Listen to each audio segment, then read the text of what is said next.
Hi guys, આપણે થઈ ગયા હતા રેડી અને આપણે જવાનું હતું નયનની રિસીપ લેવા માટે સ્કૂલે, એટલે આપણે સ્કૂલ તરફ જવા માટે નીકળી ગયા હતા.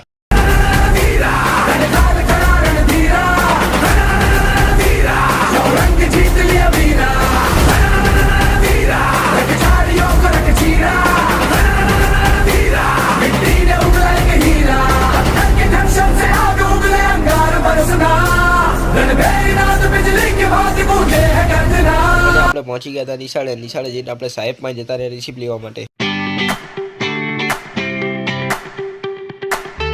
અને પછી સાહેબે નયન પાસે સહી કરાવી અને રિસીપ આપી દીધી.